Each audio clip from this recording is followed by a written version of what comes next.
First off, thank you for making this and for telling the story. And I know it was a long time in the making. How hard was it for you to just get it all together and fight and get this done? Well, once I read this story, I swore I was going to get to make it someday. And the story needed to be told. It deserved to be told. It just took a long time. And we never gave up, though. Yeah, thank God you didn't. The challenges of taking this cast to Lithuania and trying to make them as uncomfortable as possible. To feel what, you could never feel what these people felt. No, but there they were, cold and wet, and I think it lent something to the performances to understand what the real people had gone through. How did they, when you approach someone like Daniel Craig, who's coming off a James Bond film, and he's willing to make something like this, that's pretty amazing. Well, I think it's a statement of his artistic ambition.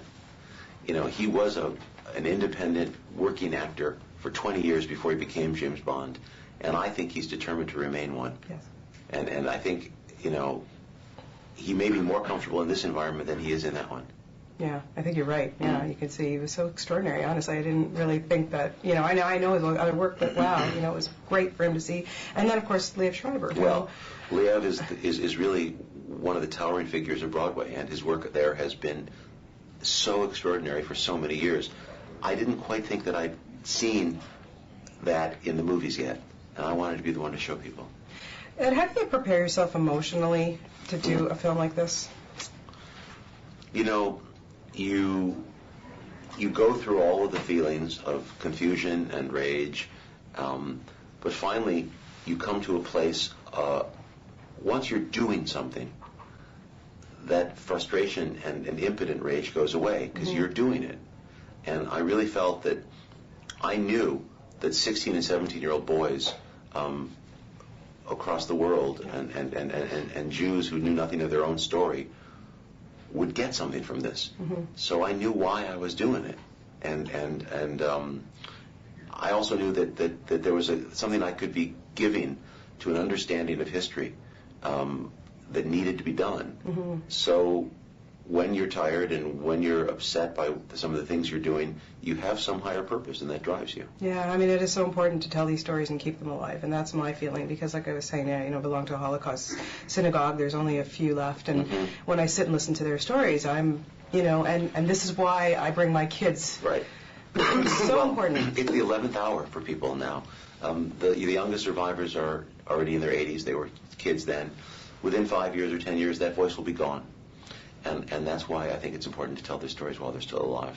Yeah. What kind of reaction have you shown it to? Yes, and please tell me about that. Oh yeah, many of the survivors. We had a screening in New York for about 18 living survivors here in America, with their children, their grandchildren, their great-grandchildren.